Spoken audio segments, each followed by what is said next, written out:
आप सभी को जय मसीह की गुड मॉर्निंग।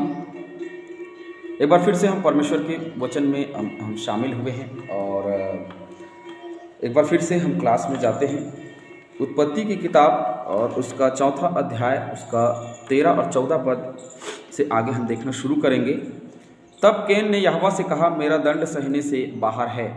तब कैन ने यहोवा से कहा, किसने? कैन ने, क्योंकि अब वो मार चुका था और उसे पृथ्वी की उपज से और पृथ्वी की भूमि से और भटकने वाला और भगोड़ा बना दिया गया था। उस पर श्राप पड़ी, इसलिए पड़ी क्योंकि वो जो लहू, उसके भाई का जो लहू है, वो दुहाई दे रहा था कि मेरा न्याय कब होगा। और उसका न्याय हुआ और उस न्याय के चलते उसे वहाँ से निकाल दिया गया। कहाँ से निकाल दिया गया? पृथ्वी से निकाल दिया गया, उसकी उपज से निकाल दिया गया, परमेश्वर की उपस्थिति से निकाल दिया गया। और अब वो ये कह रहा है, वही कैन ये कह रहा है कि ये जो दंड है वो मेरे सहने के बाहर है। कई दफ़ा हमारी ज़िंदगी में ऐसा होता है कि कई दंड जो हैं वो हमारे सहने के बाहर होती हैं और परमेश्वर वो दंड हमें देता है। जैसे अपनों का खो जाना या अपने का हमारे बीच से चले जाना, ये बहुत बड़ा दंड होता है, बहुत बड़ा दंड और बहुत दुख की बात होती है। और उसके बाद में एक और बात है, और वो ये है कि मनुष्य प्राण की हानि उठाता है तो कोई बात नहीं, वो तो चला गया। लेकिन कहीं मनुष्य अगर किसी अपनों की हानि उठाए तो वो सहने के बाहर है, और कोई परमेश्वर का दंड उसके ऊपर में आए तो वो सहने के बाहर है। और ये दंड हमको यहाँ पे दिख रहा है साफ तौर पे। चलिए, 14वें पद में लिखा है, देख तूने आज के दिन मुझे भूमि पर से निकाला है और मैं तेरी दृष्टि की आड़ में रहूंगा और पृथ्वी पर भटकने वाला और भगोड़ा रहूंगा, और जो कोई मुझे पाएगा मुझे घात करेगा।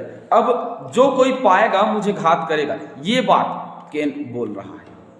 जो मुझे पाएगा वो मुझे घात करेगा, मेरे विरुद्ध में काम करेगा। कुछ वचन हम पढ़ेंगे। भजन संहिता 1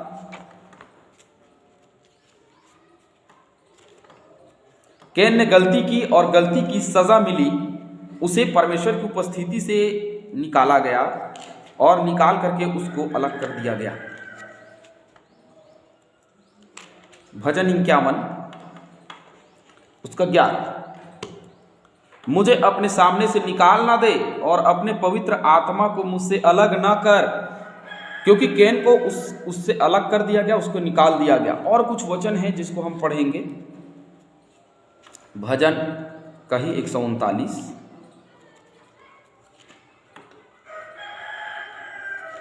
परमेश्वर की उपस्थिति से निकाले जाने का गम, उसका दुख, उतना तक उसका तकलीफ अब कैन को महसूस हो रहा है।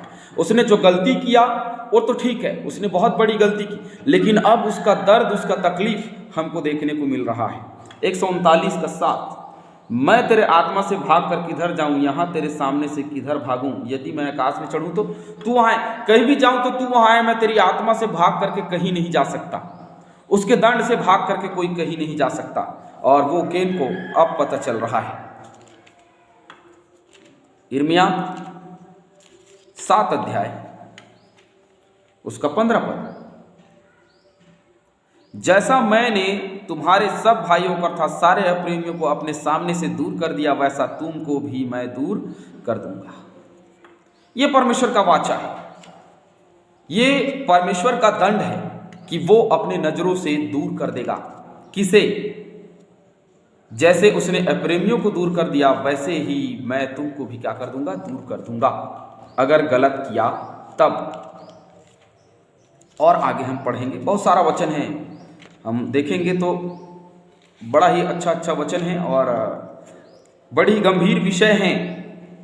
क्योंकि परमेश्वर के सामने से अलग हो जाना बहुत बड़ी बात है।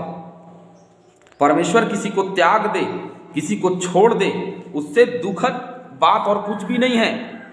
यिर्मयाह 52 का 3, निश्चय यहोवा के कोप के कारण यरूशलेम और यहूदा की ऐसी दशा हुई कि अंत में उसने उनको अपने सामने से दूर कर दिया। देखिए, यरूशलेम और यहूदा की ऐसी दशा हुई कि अपने नजरों के सामने से उन्हें क्या कर दिया? अलग कर दिया। वो भटकने वाला हो गया, वो भगोड़ा हो गया, और यह भी कह रहा है कि मुझे जो पाए वो क्या कर दे? घात करे। 15वां वचन, इस कारण यहोवा ने उससे कहा, जो कोई कैन को घात करेगा उससे 7 गुना बदला लिया जाएगा। और यहोवा ने कैन के लिए एक चिन्ह ठहराया, ऐसा ना हो कि कोई उसे पाकर मार डाले। कैन के लिए चिन्ह क्या है, इसे इस रीति से समझना चाहिए हमको कि परमेश्वर के द्वारा की प्रतिज्ञा की निश्चितता स्वरूप कैन के लिए चिन्ह दिया गया था। मृत्यु दंड उस समय कैन को नहीं दिया गया था। बड़ी सजा बाद में उस समय आई जब दुष्टता व मनुष्य जाति में बलपूर्वक सारी पृथ्वी पर भर गया था। वो न्याय का दिन था और वो 40 दिन 40 रात तक हम देखते हैं कि वो क्या करता रहा, वर्षा करता रहा और जल प्रलय हो गया। ये उन दिनों की बात है। लेकिन अभी कैन के लिए मृत्यु नहीं आई। उसने क्या कहा, ऊपर मुझे घात करेगा, लेकिन परमेश्वर ने ये कहा कि तेरे लिए मृत्यु नहीं आई है। वो अगर कोई उसे मारेगा तो उसके लिए उसका बदला 7 गुना लिया जाएगा। और कोई उसके लिए यह चिन्ह ठहराया कि कोई उसे पाकर के मार न डाले। और परमेश्वर ने श्राप के साथ में उसको आशीष भी दे। आदम और हवा को श्राप दिया और श्राप के साथ में आशीष दी, वैसे ही इसे भी श्राप तो दिया लेकिन उसके साथ में आशीष भी दी कि कोई तुझे घात नहीं करेगा, कोई तुझे मारेगा नहीं, क्योंकि तू अब तक मेरा ही है। अब मेरे साथ में निकालेंगे भजन संहिता 79, भजन संहिता 79, वहां देखेंगे क्या लिखा हुआ है।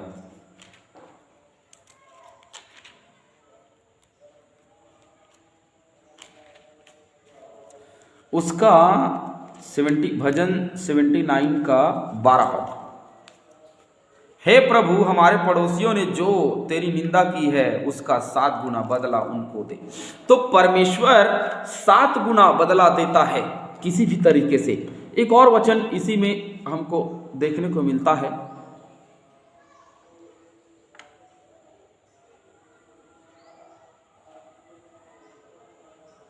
आगे हम इसको देखेंगे।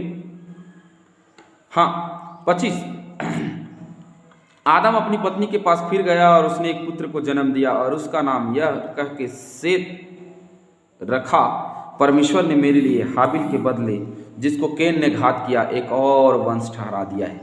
सेत के भी एक पुत्र उत्पन्न हुआ और उसका नाम एनोश रखा।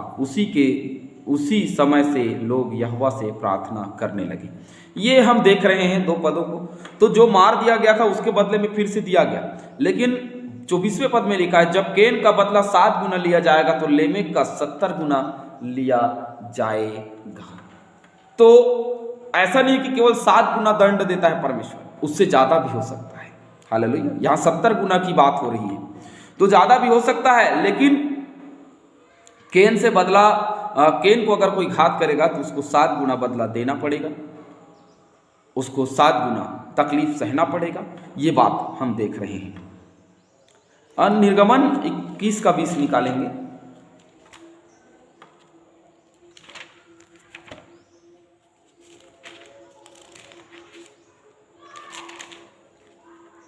यदि कोई अपने दास या दासी को सोटे से ऐसा मारे कि वह उसके सामने से मर जाए तब उसको निश्चय दंड दिया जाएगा, परंतु यदि वह 2 दिन तक जीवित रहे तो उसके स्वामी को दंड न दिया जाए, क्योंकि वह दास उसका धन है।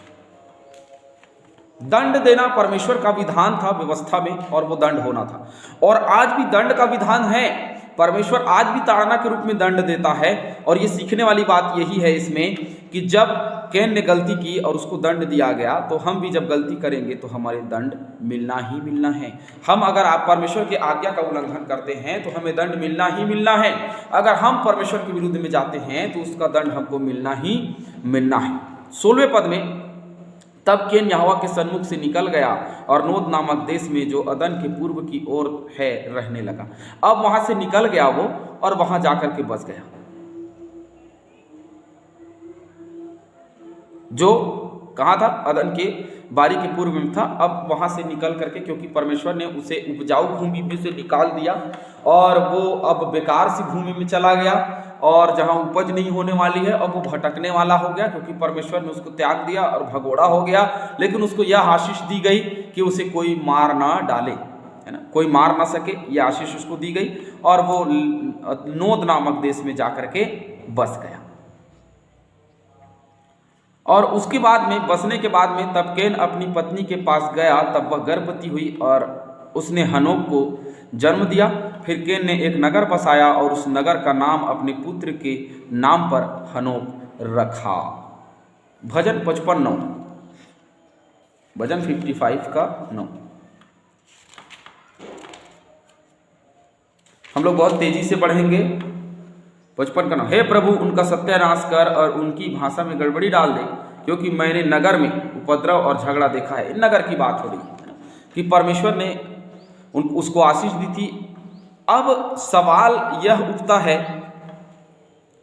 कि कैन ने नगर बसाया, तो बहुत सारे सवाल ऐसे उत्पन्न होते हैं। मैं बहुत थोड़ी सी बात कर रहा हूँ, क्योंकि जहाँ वचन बात करना बंद कर देती है, वहाँ हम भी बात करना बंद कर देते हैं, क्योंकि हम परमेश्वर के लोग हैं।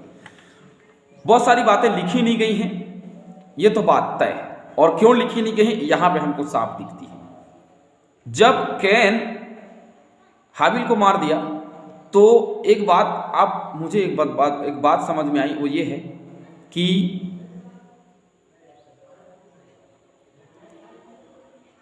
उसकी पत्नी कहाँ से आई, कैन की पत्नी कहाँ से आई। हम इस विषय में कल चर्चा करेंगे कि कैन की पत्नी कहाँ से आई और क्यों आई, कैसे आई। चलिए आज ही कर लेते हैं। कैन की पत्नी कहाँ से आई होगी? आदम व हवा के और भी बेटे बेटियां उत्पन्न हुए, उसमें से किसी एक को उसने ब्याह लिया, है ना। और ब्याह करके, क्योंकि देखिए उस समय भाई बहन की शादी हो जाया करती थी, क्योंकि वंशज बढ़ाना था आगे परमेश्वर को, तो भाई बहन का विवाह। तो कैन ने निश्चय है आदम और हवा के और बेटी बेटियां उत्पन्न हुए। उत्पत्ति 5:4 में पढ़ेंगे तो वहां लिखा है, सेत के जन्म के पश्चात आदम 800 वर्ष जीवित रहा और उसके और भी बेटे बेटियां उत्पन्न हुए। और उस समय बहुत वर्षों तक विवाह किया जा सकता था, उस समय बहुत वर्षों तक और बहुत समय तक लोग विवाह किया करते थे, और उम्र भी बहुत लंबा हुआ करता था। जैसे 800 वर्ष तक वो जीवित रहा आदम, तो कितना सोची कितने उसके बेटे और बेटियां पैदा होंगे। उसमें से एक को उसने ब्याह लिया और ब्याह करके गर्भवती हुई और उसका पुत्र जन्म हुआ और उसका नाम हनोक रखा गया और उसी के नाम पर उसका नगर भी बसाया गया।